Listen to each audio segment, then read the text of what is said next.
please welcome to the stage Chris Gossett, Chief Growth Officer from SailPoint.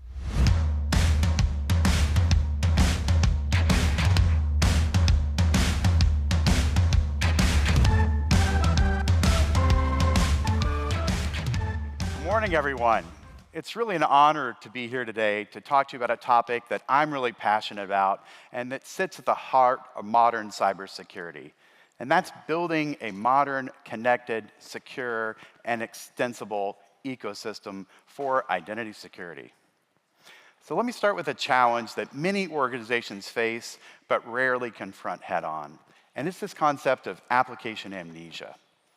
The truth is that most organizations know they have hundreds, sometimes thousands of applications running across their environment, but the truth is they don't really know these applications. If you think about it, and I'm sure many of you in the room are in this situation, if they have a CMDB at all, it's often out of date. Shadow IT seems to pop up like weeds. The truth is the business is just moving too fast to keep up. And the honest reality is that enterprises don't really know all of the applications they depend on to get work done. They don't know who owns them, they don't know who has access, and they don't know where all their critical data resides. And unfortunately, this massive visibility creates blind spots, and these blind spots leave vulnerabilities, or leave enterprises very vulnerable to an attack. Today, identity teams are being asked to transform beyond just the deep governance integrations of the past to really expanding their purview to govern all of the applications in the enterprise. But unfortunately, traditional approaches are too cumbersome to do this. And I'm sure many in the audience already know why, right? It's really complicated to do deep governance at this kind of scale. Think about the challenge with application-specific complexities, the endless conversations back and forth between IT app owners to get this defined, the fine-tuning that happens to happen after that. That takes a lot of time. And the result of that is slow progress onboarding applications with risks being exposed for far too long and really frustrated security teams. And the reality is really simple. Your identity security program is really only as strong as its weakest link. And that weakest link today is unmanaged applications. This is why building a connected ecosystem, one that provides continuous, real-time visibility to applications and identities at scale across the enterprise, is essential. Visibility really is the foundation of security. Without this visibility, you can't find the risky access. And the basic truth in our industry is you can't govern what you can't see, and you can't protect what you don't know is there. So knowing the problem and the importance of connected security is really just the first step. The real question is, how do you make this vision a reality? How do you overcome all this complexity? How do you get past the onboarding bottlenecks and those sprawling risks? Well, I want to introduce to you today SailPoint Accelerated Application Management, a breakthrough solution we've designed to help organizations govern applications at this kind of scale with intelligence and speed. This solution really is a game changer because it combines continuous application monitoring with prescriptive, scalable governance. It doesn't just tell you where the risks are, it tells you how to fix them, providing targeted remediation recommendations that are clear, actionable, and accurate. The other good news is whether you're just starting your identity journey or looking to mature your existing program, this solution meets you where you are, helping you simplify and scale without giving up control. So how does it do this? Well, there's 3 points I want to talk to you about today. The first one of those is continuous application visibility. The reality is, and I think many of you in the room know this, not every application in the enterprise needs deep, deep governance. But the real challenge is knowing which ones do. And this really is where the visibility comes in. This capability gives you a clear view of your entire application landscapes, so what apps you have, who owns those apps, who's using them, how risky they are, to really give you a picture to know where to start. Think about it this way. It's like flipping on the lights in a room. Suddenly, you can see clearly. You understand exactly where to focus your efforts, where to dive in, where the risk lies, and the right applications to onboard at the right time. Think about no more guessing, no more surprises, just clarity at scale. The next feature of SAM is quick compliance. And again, I know I'm preaching to the choir in the room here. We've all felt the pain of slow, complicated onboarding. With zero-touch onboarding, you can bring critical applications under governance so much faster. This means faster time to do access reviews, quicker enforcement of least privilege policies, all without the back and forth that we talked about earlier. And then the last component of SAM is deep governance at scale. As your business grows, as your program expands, as your needs get more complex, the solution can scale with you effortlessly. Think about automated provisioning at scale, self-service access request, AI-powered policy enforcement, having that connection between entitlements and data, really the full lifecycle support, all of this working smoothly together so your team can focus on what really matters. With accelerated application management, you're not just managing applications. I think the way to think about it is you're transforming this sprawl that exists today into structured intelligence governance. Doing this right reduces risks, speeds your time to compliance, and really helps your organization move with agility and confidence. And of course, all of this is built on the Atlas platform, so you get the power of that, the power of SailPoint AI, so your program can deliver security and compliance without sacrificing anything. In short, accelerated application management really allows identity leaders to change the conversations with the business. Think about moving from defending a plan that says, it's going to take us years to onboard every application in the environment, we're going to take this slow, methodical approach, to flipping that and having a conversation that says, we can quickly onboard applications into the program, we can integrate them in at the right level that's aligned with business risk. Well, as you can tell, and if you attended my session yesterday, this is a topic I'm super passionate about. Every identity program is built on data, and I'm really excited to see all of you start to use this technology to get more data in. And I could talk about this all day, but I think it's also powerful to hear from our partners who are helping shape the future of identity security. So please join me in welcoming them on the stage. So Colin Perry from PwC, Amit from Deloitte, and Sanjeev from Accenture. Please come on up stage.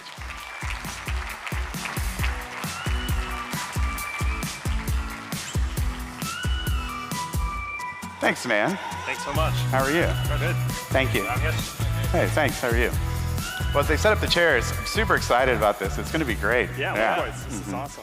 Thank you. Great to be here. It's you. also kind of fun that this is a topic we talk about over a drink at the bar, or lots of side conversations. So it's going to be fun to get into this in front of the audience. Yeah, absolutely. So maybe we'll start off at kind of a high level, right? And I think looking at kind of identity security at scale. Curious to hear from you all. What is the kind of the big challenges you see customers struggle with, kind of every day when it comes to identity security? And maybe Amit, we'll start with you. Yeah, no, I think the challenge you noted in the question itself, it's the scaling of these programs, right? So you've got budget, you've got limited resources, but once you get past that, and you have what you need, it's about how do you scale an identity governance program, right? They start with, I'd say, productivity. If I look at a majority of the programs, they start with enabling Active Directory, Entra, email, kind of the core applications, ERP. They move on to a risk lens, but it's limited within organizations to compliance and maybe business continuity and kind of relevance to the business, but it's not truly a risk lens because that lens just doesn't exist when it comes to applications. So, without that visibility of what is truly meaningful to the organization in terms of addressing risk, what are users using, what are they using it for, most of the programs get hamstrung because you've got productivity, you've got compliance. Where do you go from there? What are you really selling to the business to say, hey, we need more money and more resources to address risk, but if the view doesn't exist, I think they start to get limited in how much they can do with that. Yeah, that's a great point. Colin, do you have any thoughts on that as well? Yeah, Amit, I agree. I think so often you go back to the visibility point first. I think it's really interesting. Probably most people in here that have used SailPoint have experienced that magic where you integrate to an app, and the app owner had previously said, oh no, my app is fine, but you integrate and you're able to show them, look at all these, service accounts and uncorrelated accounts, orphan accounts, all these issues with your application. So I do agree, I think visibility is a key piece. But more and more often I find that, whether an organization is very far in their program or they're just starting, they really have to have an effective or tuned plan. There's so many things to do. We can always go work on contractors or the next application or service counts or machine identities, whatever else, but ultimately everyone's limited on funding and we have limited resources. So optimizing your plan and kind of, Amit, to your point on kind of risk, the better we can make the plan and more tied to business outcomes, I think the more successful the organization is. Yeah, really, you bring up a really interesting point. That idea of like, it's almost like, well, what are you choosing not to do, or the opportunity cost, right? I think that's kind of leads me maybe to my next question about visibility, and maybe Sanjeev, I'll go to you for this one. You know, how do you think about this in the terms of identity security? And obviously we're talking a little bit about getting that kind of wide view of applications and access, but maybe you can dive a little deeper into that for us. I think it's in terms of what is visibility in this context. I mean, very simply put, it's finding out who has access to what. That's a very simple definition and a bit more static view of the word as well. And then if you extend that to more real-time paradigm, then what are they doing with that access? So that's the kind of a very simply put definition. I think the question, why is it so important? I think let's look at the whole access governance came from organization needing to have visibility into who has access to starting with SOX, the application that have a bearing on financial statement. That's where it has started. But if you bring it to more current paradigm, where it is about finding out what are they doing with that access, and in terms of how are they behaving in real time, and what are their typical habits as well in terms of how do they access application. And if you have that kind of information, then you can enrich a lot of security monitoring. And that's the reason it's so important, actually. Yeah, that's a great point. I love, so much of what we do is all, you can boil it down to like, who has access to what and how are they using it. Mark talked about that yesterday. We were having a little conversation backstage about that as well. I think the challenges you talk about is like, okay, that's easy to do on paper, but how do you do that in practice? Maybe that actually is a good question for you, Amit, of, why is this important and how do you see customers leveraging? No, I mean, Sanjeev made a great point. It started there and it's morphed into different things. It's about how do you do this at scale, right? You need technologies that enable that discovery and visibility at scale. It's a small word, but the implication is quite huge on the organization. And once you have that, you're able to prioritize to what you said, Colin, is like, it's not just a peanut butter approach of you're going to go at this level for everything that we see in our environment. You're able to prioritize and say, okay, at this level of risk or this kind of access, we'll have deeper controls. And for others, we may choose a lighter approach. And that's good enough because it's not really exposing us to any specific risk. So it becomes key to really scaling and growing the programs, which is where we started. If you want to scale and grow a program and make it successful, visibility becomes that key building block from where you can grow. Yeah, you touched on something that's interesting to me, right, is the scale, right? And I think one of the vectors of scale is really, okay, onboarding all of these applications, that makes a ton of sense. I get all this insight into who has access to what, how they're using it, and now I'm there. I wonder, how do you make that effective, right? Because at some level, you could also say, well, now I'm getting buried with all this signal. How do I make sense of that? So Colin, maybe coming to you next, of like, how do you build that into an effective governance program, and maybe also talking about the importance of, access intelligence as part of that solution? Yeah, I mean, I think a lot of thoughts here. On the access intelligence side, it's one of the things I'm most excited about, that we've been working with a lot of clients to try to boost and leverage as much as we can, as the products keep evolving, like what you guys are doing at SailPoint. I'm always reminded, at home, my wife, as I layer on more cool security things at home that I think are cool, I get constantly reminded or nicely coached at home that, I'm also creating more of a burden on user experience. And so I think that's really the compromise. And as we grow these programs more and more, which is why your guys' announcement here, I think, was really excited about us being able to scale these programs out a lot more. We have to constantly leverage these signals better so that we can optimize. 2 or 3 level approvals may not seem that burdensome, but when you start having hundreds or thousands of apps and you start living in a world where users expect a much more streamlined experience because their consumer lives are like that, I think that it's going to consistently be something we need to do better. the only other thing I'd say on the effective program, going back to my planning comment, I constantly see, and ask people, hey, what is your business case around this? And some people say, well, hey man, we're 5 years down the road. We're past that point. But I always kind of say, no. We always have to go back to what is the real value we're driving for the organization and tying that back. And sometimes leadership doesn't even really understand what that connection point would be. So we need to help them kind of make that mapping and say, hey, look, at the board level, this is what ultimately how this translates down to the identity program and why this is so valuable for the organization. Yeah, great points. It's kind of like checking with your stakeholders, making sure that your vision is, up to date and kind of aligned with their needs. By the way, Jenny planted that question for me. You made me to check in with her on all of the home automation you built at your house. Yeah. No, all joking aside, Sanjeev, what's your take on that? How do you think you build a scalable governance program with this massive amount of data and insights that we're giving customers? I think if you, first you have to look at broader security initiatives that are going on in individual organization.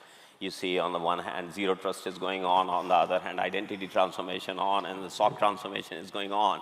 I think the idea is that you bring some of these things together and also see how the wealth of information that already exists in identity world, how can I take that and provide more contextual insights to security monitoring, for example. I did an engagement where we surveyed or reviewed the security operations center of some of the major banks in a particular important part of the world. And what, to my surprise, was there, no one was using identity information. They had a user behavior analytics application, and they're feeding that information off that. That speaks volume of the collaboration. And that's very common. That's what we see in most organizations. Yeah, that's exactly. So I think it's just breaking those organization silos and barriers, bringing them together. And I think the other thing that I would also suggest, think a bit long term. Because if agents and human workers are going to coexist, then this whole actionable intelligence about what they're doing with the access will become pretty fundamental to security. Yeah, absolutely. That's actually a great dovetail to my next question. Maybe I'll stay with you for this as well. Maybe thinking even beyond the topic of application visibility at scale and onboarding apps, kind of looking broader at all of the things we've talked about at Navigate. There's a lot, obviously, this year. I'm curious, how do you think companies will leverage all of these new capabilities, or where to get started, or maybe some key takeaways from you as you kind of think about conversations next Monday morning that you'll enter into? There's a technical answer and there is an organizational answer. I'm a big believer in follow the money. If you follow the money and just see why things happen the way they happen, you had network security consuming most of the budget, then you have identity consuming most of the budget, then security operations center consuming most of the budget. I think you need to do a bit more rationalization to bring these things together. If you get the budgetary control in place, and that will force you to change the operating model as well. So in terms of how you can incorporate that in a more effective. Yeah, and it seems like the money often aligns with those organizational needs as well. Technically there are many ways to do that. Identity graph is another example of that, and also you can scale the graph. We have seen the mobile ad agency. Scaling is not a problem. You can scale technology as much as you want, pretty much in real time as well. If you look at if you just read about the ad auction business, the whole Google or Meta, so scaling is not the challenge. The challenge is how do I get people to work together? Yeah. Technology is already there. That's right. Yeah. Yeah. No, I'll build on that. I think, with AI as well, like you mentioned as well, and scaling not being a problem with technologies like this, where you can get visibility really quickly to the entire application environment. I think it's incumbent upon us to start to look at our role a little bit differently, right? Identity professionals have been at odds a little bit with the business, saying, hey, give us this, give us that, tell us your applications, build a connector, test this, test that. a lot of that friction is going to go away, right? AI is going to enable a lot of things which will be much easier. Those things will be more automated. So we have the opportunity now to really scale these programs and gain effective outcomes for the organization. But there is some groundwork to be done, right? Getting the right identity context, understanding who's who, creating the right policies, and being ready for this, the adoption of this newer technology, and taking it in partnership with the business to say, hey, we're not here doing this to you. We'll give you the visibility. Now, we have things that you may not be aware of in the environment. Let's work together to create a better outcome for the organization. I think all of us need to shift to that kind of mentality, I think, going forward. Yeah, I love that concept. I gave a speech yesterday on kind of like that idea of you can rock up to the business and say, give me. You know, it's a big difference, though, if you talk about the value you can give back to them. And the great news about identity becoming more front and center in security programs and in businesses is people understand that language more and more, right? So being able to speak their language and give them something back, you know, they want people to use their applications. They want to stay out of problems with the security team, right? So I think turning these into more of a two-way street helps kind of meet them where they are. Colin, maybe what's your takeaway? Yeah, I mean, I agree with the other comments, and I'm glad you said AI because no one had said AI yet. So thank you for, We've gone like for doing 5 that. minutes. You broke the ice on that one. Look, I think I agree. I was going to go back to my point on just having a really effective plan and tuning that plan. But I would also say, there's so many new things announced here at Navigate. I mean, that was another thing is like there's always more to do in your program. And I think that the good news is with AI, we have this great opportunity to do way more than we ever could before. So 20 years ago when I started in this, we were talking about, hey, can we get 5 apps integrated? That was a big deal. And now we're talking thousands and potentially tens of thousands, with the new connectivity stuff, right? So I think that's exciting. But I also think we have a new shadow IT with AI agents getting, established all over the business, and people are going to think, yeah, I'm just trying to be, with the times and do this new productive thing for my business unit. So I do think there's a really new burden on all of us as identity practitioners to make sure that access is controlled around all those agents as well. So I think that's exciting as well. Yeah, it's a really exciting time to be in the identity space. I think, as always, right, it feels like the problem just keeps getting more and more complex, whether that's more identities or more applications. I think the key here is, all this great visibility now makes it even more imperative to put the right governance models in place, to build the right policies, to work with the business, and to build a scalable program. So excited to see all the results of that over the next course of the rest of the year. And thank you all very much for this great discussion. Really appreciate your insights, and thanks for being such great partners. Thanks for having us. Thank you for having us. Thank you. Thank you.